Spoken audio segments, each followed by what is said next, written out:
are and where you're going in order to be successful. So back where it all began. And for me, it's a memory lane back to right at the end of 2012, as our CEO, Charlie, brought me on. And it's been a great ride. It's been one of the best, almost 5 years. And I can tell you, Andy, who I've worked with many years in Garden, can tell you, I love this company. It's been a big one. So back in 2013, we had a strong task. And the elephant in the room was, when it came to identity, we were trying to define what was our position in the industry. Talk about complexity, over 80 different locations, less than 10% of our own brands. So 80 different standards out there for the same operator. What about the competition? Were we relevant? I can tell you that being on the other side, I didn't think we were. And so that to me was a great challenge. It was a great task. What about day part execution? It was one shoe fits all. Same way we operate in the morning, we operated in the afternoon, and we operated at night. What about alcohol sales? Well, we might have been pretty good consumers ourselves.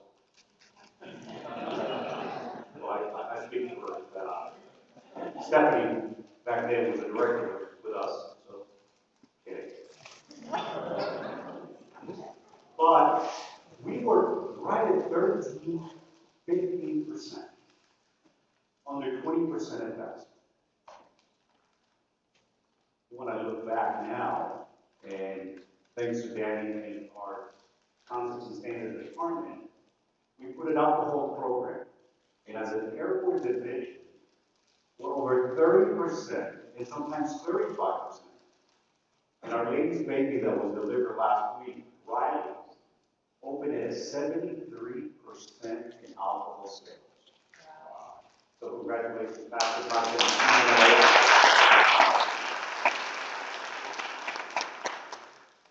So with that challenge, obviously, it was, how do we chew this elephant, right?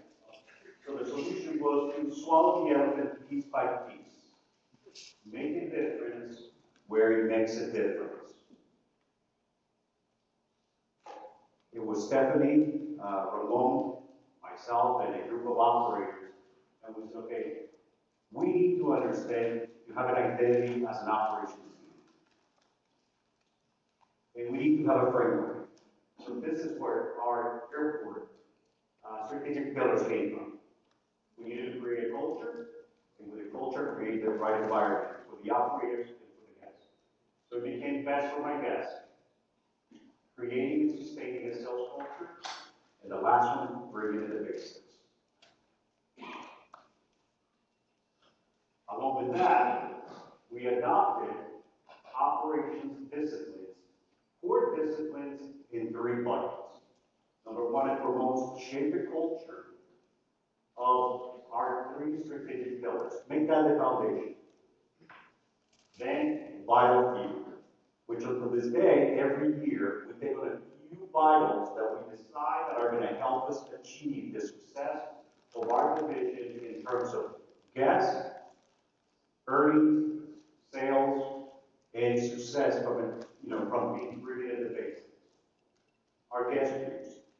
Everything we do has to have a format that really makes a big difference in the guest lives. Then what about trend? About 3 years ago, we needed to have velocity and expedite our earnings. And we were suffering from being ready in our shifts. So we decided to have trend.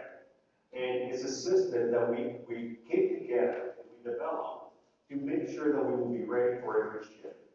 From technology, from being rush ready, from having the right environment ready every hour, every shift of every day. Then came the Penn visit. Stephanie was one of the pioneers developing the Penn visit. It was to understand what the guests wanted to see in one of our locations. strategy, we had our pillars, our vital few. It was about execution. So as we reflect, and we take a moment to reflect, and we look at the accomplishment. Back in 12 fiscal year 2012, 2013, we were at $116.2 million in sales, and our EBITDA was $14.9 million. Fast forward now to fiscal year 16-17, will be, and I know will be above $180 million, and that will be close to $29 million. That is a whopping, if I'm not mistaken, 35% increase, should be 35% increase in sales, and that should be 48% growth in EBITDA. So give yourself a round of applause. That's what we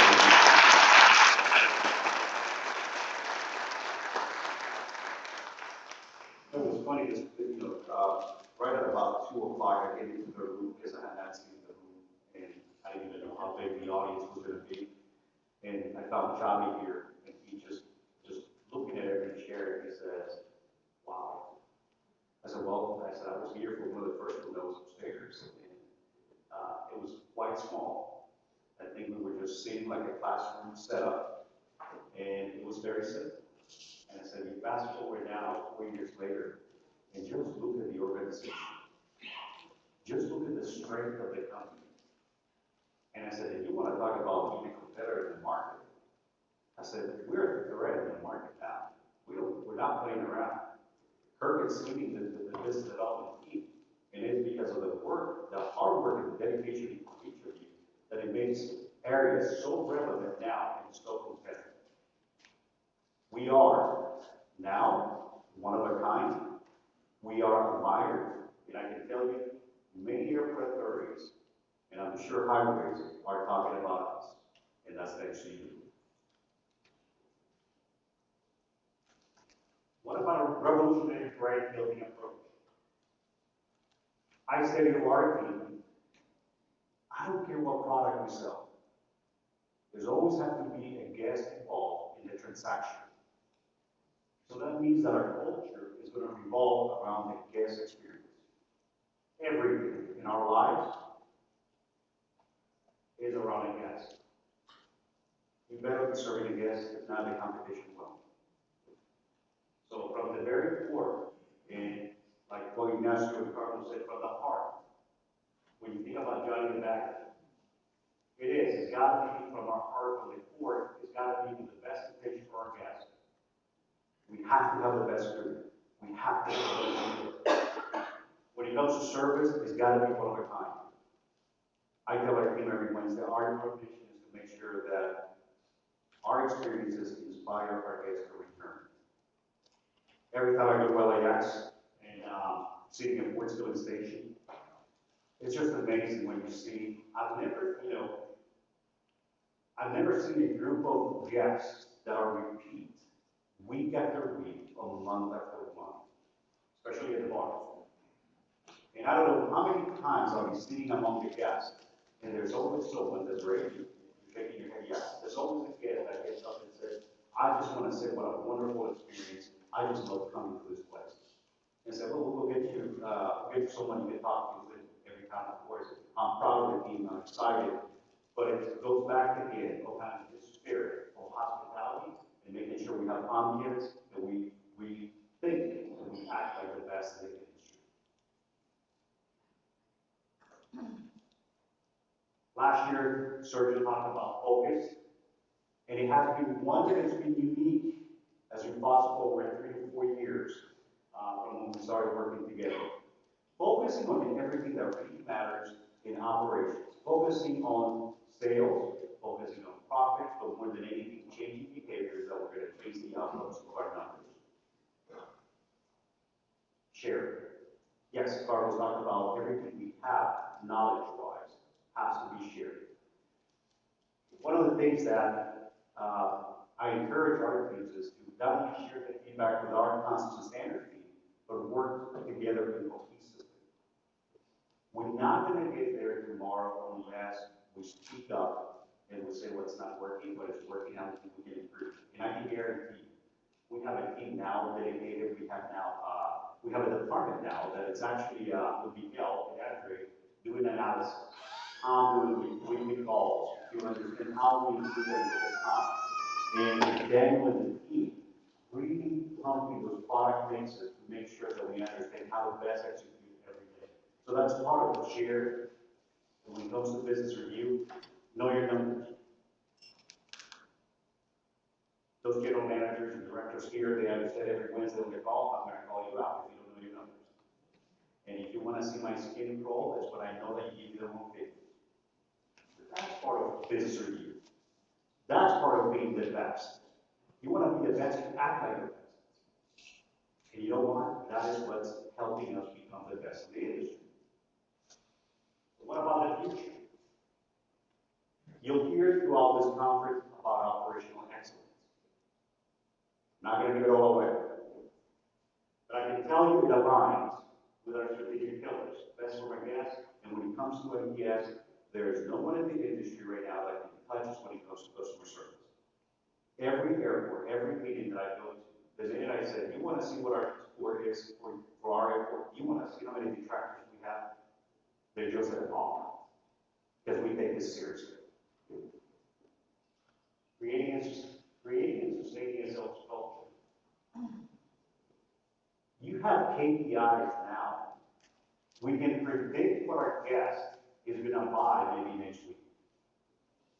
We can track and we can modify the way we do an offering or an LPO. And of course, the spring salad. That's a no-brainer, right, Paula? We win. Last week on the call, someone said on the divisional call, guests are waiting for it. Well, guess what? Our consumer insights is better than ever. With the analysis that we do, with our marketing, with Daniel, Heinz, led by Heinz, we're definitely arming ourselves to execute and be the best in the industry.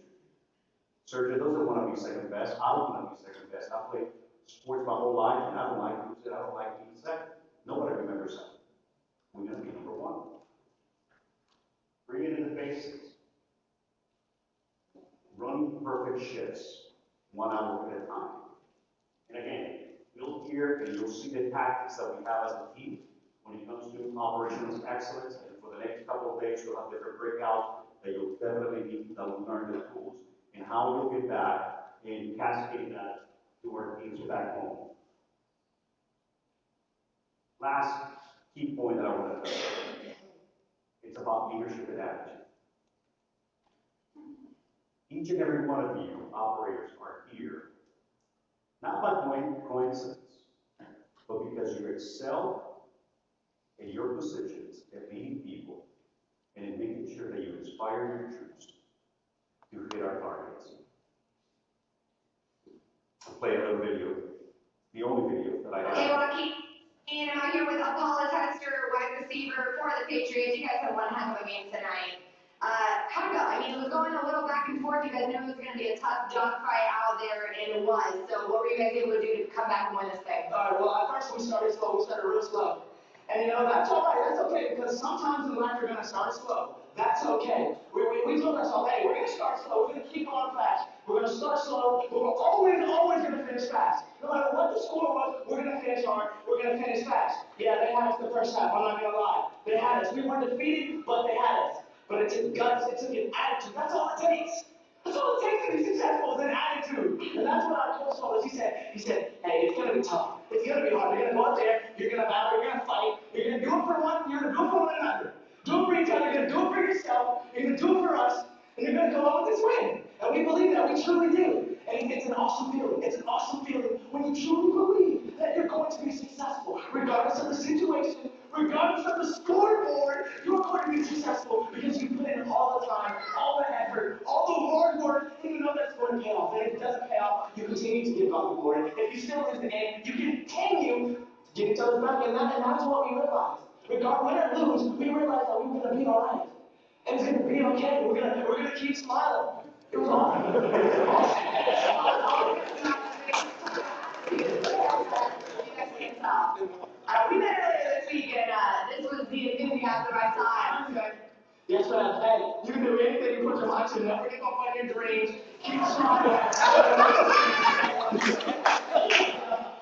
Your friends are there to help you up. Your mom's there, your daddy's there. God's there. I'm there to help you up. You're there. You'll be all right. It's fine. Man, along with all the football highlights you guys have gotten tonight, some motivational speaking courtesy of Paul. That's a great game tonight, buddy. So, it's real good having for you guys. This guy with one touchdown and a whole lot of sacks coming out here for the Eagles. Wow. Yes, in the Interview Hall of Fame. It was incredible. That guy on every It single. will bring every show. The second thing that comes to mind is, I don't know about you, but I'm ready to run for a brick If he wall. doesn't make it. That is incredible.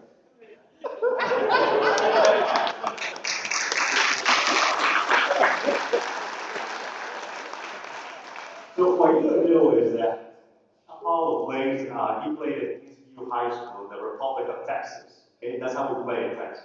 We play hard.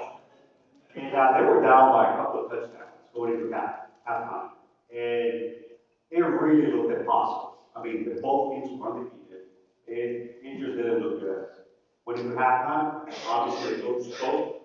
Apollo spoke, and I had a chance to meet him a couple of weeks ago at a conference. This kid's unbelievable. It's unbelievable. And they truly came out of that second half determined that they were going to win the game. And obviously, you see the outcome. They won the game. So let me talk about, as I talk about leadership, I always think about what I read and how I can capture that writing. And now, all of you here. Now, I always say this: believe in the vision despite of the position. Believe in the mission despite the position. And that's applicable to everything. Think about now, for the next 3 months, we have a tough, daunting task. You saw that seasonalities for the next 3 months. There's a huge gap, there's a huge deficit. Believe that we're going to surpass that. I know I keep reminding my team, we're not going to be down. We're definitely going to surpass it. Even as of last week, I said, you better. I don't know where you're going to find it in your heart, but you are going to give me these numbers, because I know you're capable. When right before the forecast from Manny came out this morning, Arlene and I are looking at it, and we just look at it odd and said, boy, did they do it. God, that these guys, made up some ground over the weekend. Every single airport just surpassed what their goals were to be met for this week. And we were just looking and going, I even think we might even set a record. And all because we determined and we knew what the mission was. So think about this. It's your mission blinded by fog. It's your team blinded by fog. It's your budget blinded by fog. It was an outstanding swimmer, Florence Chadwick, born November 5th, 1918. An incredible swimmer. At 5 years old, she was trying to cross from one end to the other to Catalina Island in California. At age 11, she placed first place in a 6-mile race across the choppy waters of San Diego Bay Channel. Age 11, in the ocean. And for the next 19 years, she trained hard and became, at the age of 13, the second in the U.S. in national championships. And she was the first woman to cross the English Channel. Now, for those of you who don't know, the English Channel is 21 miles long. And she did it both ways. She even crossed the Straits of Gibraltar. But Chadwick was 34 years old on July 4th of 1952, which was to be one of the biggest races of her life. She wanted to become the first woman to swim 21 miles across the Catalina Channel from Catalina Island to Palos Verdes in California coast. The weather was changing. Waters were choppy. You want to talk about every weather factor against you was against her. The boats were following her. Her mother and her trainer were right behind. And to make matters worse, there was a dense fog. And there were sharks following her very, very closely. It got to the point that people on the boat started with a rifle shooting at sharks to scare them away. She swam hour after hour. The fog never lifted. She grew tired, but she kept going. At about the 15-hour point, she doubted herself. She doubted her ability to swim. She told her mother, I don't think I can make it. And unfortunately, at 15 hours and 55 minutes, she had to stop. With a huge disappointment, she had to be lifted up to the boat. She had no idea where she was. She soon found out, however, that she was just 1 mile away from land, from the finish line. She could have certainly reached the end point, if she had stayed in the water for another few minutes or half hour. Later, she told a reporter, I'm not making any excuses. I was tired, it was foggy,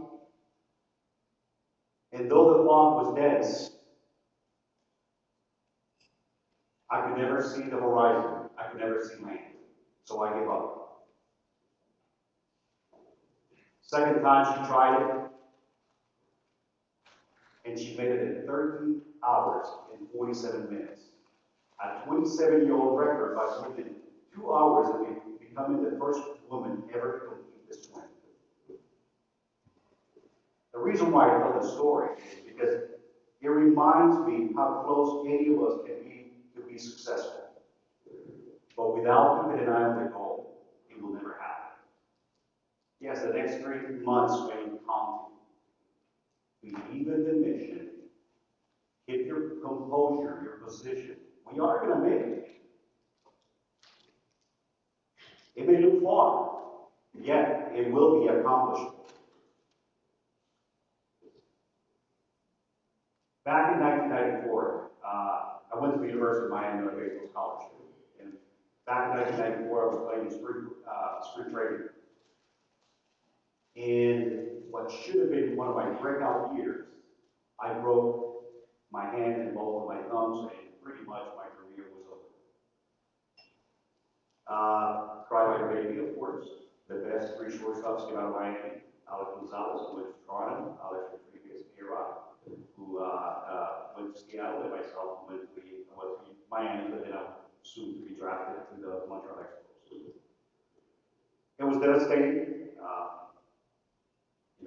My mother tried to lift my spirits up. If there was anything that you can tell me that would that would make me feel that I could do anything. In 1995, against all the odds, there was a strike in baseball. And so I just wanted to prove myself and wanted to prove my doctors that I still had it. In 1995, the teams had to draft, you had to go make the team for the replacement players, because there was going to be a strike.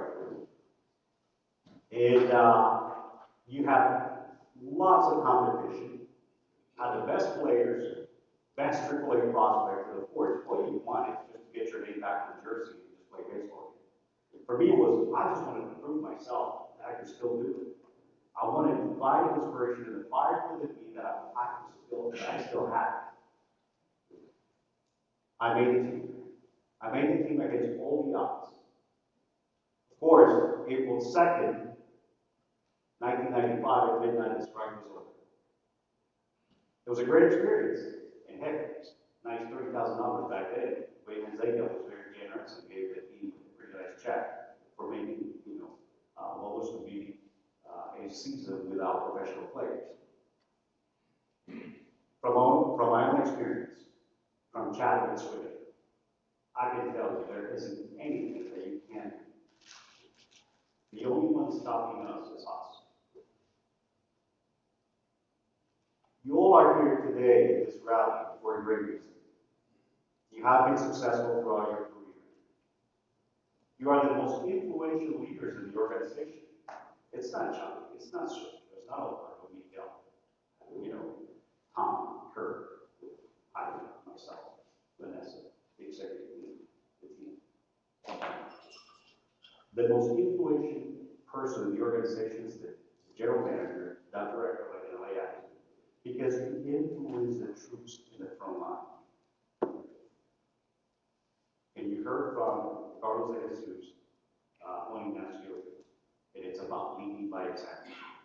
But you gotta ask yourself, is your example flawed?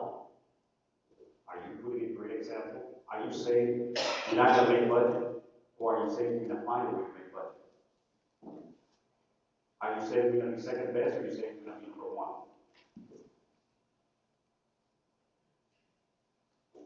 I'm gonna tell Ed, and I'm gonna say, don't ever give up. An invincible determination can accomplish almost anything. And in this lies the great distinction between great men and little men. And like I said in the story, so near, yet so far. What do you have to do if you're facing fog and you're in choppy waters? What do? What are you going to do? You can't swim. I'm going to tell you right now, it's not going to be easy. But we're going to break a record. We're going to end 2016, 2017 like no one has ever seen. By next year, we will be number one in LA's portfolio. We'll be the darling of LA. Absolutely. So just believe. Thank you very much for being here. I'm going to leave you with one last video that hopefully will make you laugh. It is Apollo. And right before that, don't ever forget, we create culture and attitude. A great culture builds engagement. An engaged teammate drives guest satisfaction. Higher guest satisfaction grows sales and profits. Where's the video? What do we do? You guys had one heck of a game tonight. You're gonna fight. When I lose, you're gonna be alright. We're going from the scoreboard. You can do anything that you work for.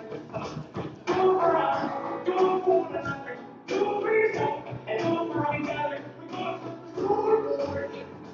We're going from the scoreboard. Scoreboard.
Patriots are nuts. We'll send them back to you.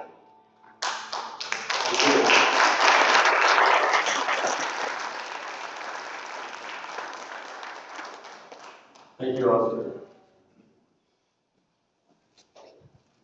Up next, Paulo. If anybody's interested, Latina's going to pitch to Oscar outside in the parking lot.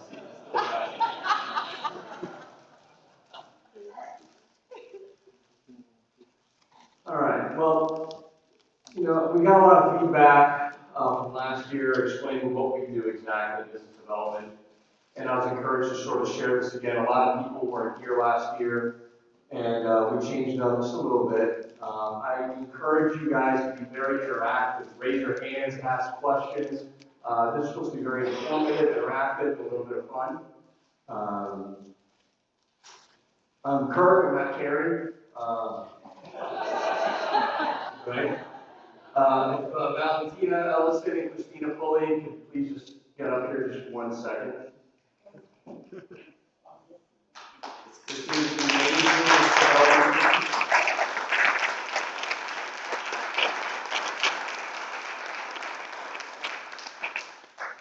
So this is us. Sergio stole Andre from me. And Andre is in a great team. Andre got promoted. He was in our team, so congratulations to Andre getting promoted. Let's go from Dr. Dre. So Val is the Director of Business Development. She's been with us 9 years as of last Thursday. Right, so she's the third longest tenured Aries USA employee, right after Charlie and Bettina.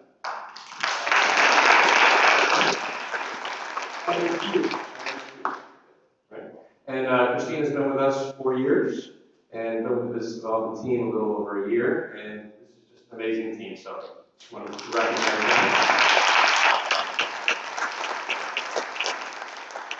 If everybody could just stand up 1 second, I'm going to introduce somebody very important on the business development team. If everybody could just stand up 1 second.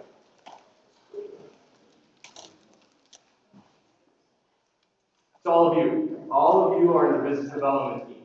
Everybody that is in this room and everybody that works for areas wears the areas badge.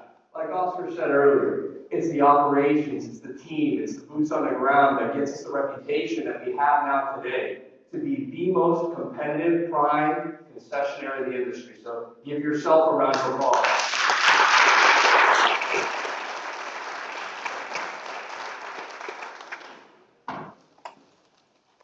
So what do we do in business development? Well, strive to position us as the best in the industry. Everything from construction and design, the quality build-outs that you've seen what we've been building lately. Times are changing. They really are. Higher design levels, the construction timelines are tougher, the rents are getting even higher, as Alberto was saying. But at the same time, we have to execute with exceptional guest service. Carrie, I mean, what you've done is just really incredible. We give tours now to different airports, and they're so impressed that we're the only prime to have a dedicated guest service department. And he sort of brainwashed us that every time we hear the C word, customer, it's got to be a guest. And seamless operational excellence. Everybody out there is just doing a fantastic job. And because of this, we're able to gain business based on our great quality. We are differentiating ourselves in the market, which really helps us all jointly together grow. So a lot of times people say, what's an RFP? They hear acronyms, right? Does anybody know what an RFP is? Right? Request for proposal. Request for proposal. Okay. So what does that mean? Anybody? What is a request for proposal? Oh, you. I got you. So it's when a government entity is they're requesting proposals, bids. They want people to compete and give them the best of the best in terms of design, the brands, the rent, reputation, financial capabilities, right? So we're going to go to the foundation for competition, right? And there's two different types. There's an RFP, which is generally what a government releases. And ever heard of a developer in the market, right? There's a Westfield, Airmall. Has anybody ever heard of these companies? So they're contracted, or what? Yes. Okay. They're contracted by these government entities to do these proposals for the government, right? So CEP stands for, can anybody tell me? Competitive evaluation process. It's like an RFP, but just not conducted by the government. So, RFP overview, right? We were talking about it. Examples, DFW, they don't have a developer doing it for them. Either there's Miami, Detroit, and a slew of others. They handle the process themselves. And then the CEP, right? You have Airmall, Westfield, Marketplace. These are the developers that do these private processes, right? And there's a couple others that are coming on the scene. Ever heard of Vantage Airport Group? Ever heard of this big LaGuardia project that's going on right now? So they're a new developer in the market in the US that's handling that. So what are the important elements? Right? We have to look at the return, second bullet point, return to the airport. They're looking for money. They're looking for that money. They're looking for ACDBE participation. Sounds like a weird acronym. Does anybody know what that means? It's not the alphabet. Does anybody know what an ACDBE is? I need one person. No.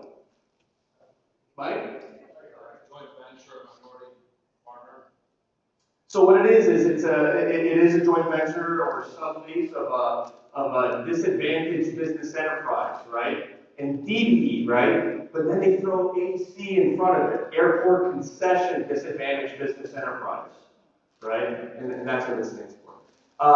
And they're also looking for other things, right? The concepts. Well, we're the experts in the industry. We have to tell them, right, what's the best concept for the demographics of the travelers. We look at different airlines, the type of customer spend, what they're looking for.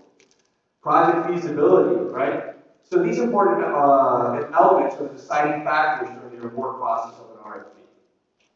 Any questions? No? So return to the airport. Anybody ever heard of this term, MAG? MAG? Minimum Annual Guarantee. That's the minimum rent we're going to pay. So they know that guaranteed they're going to get this rent.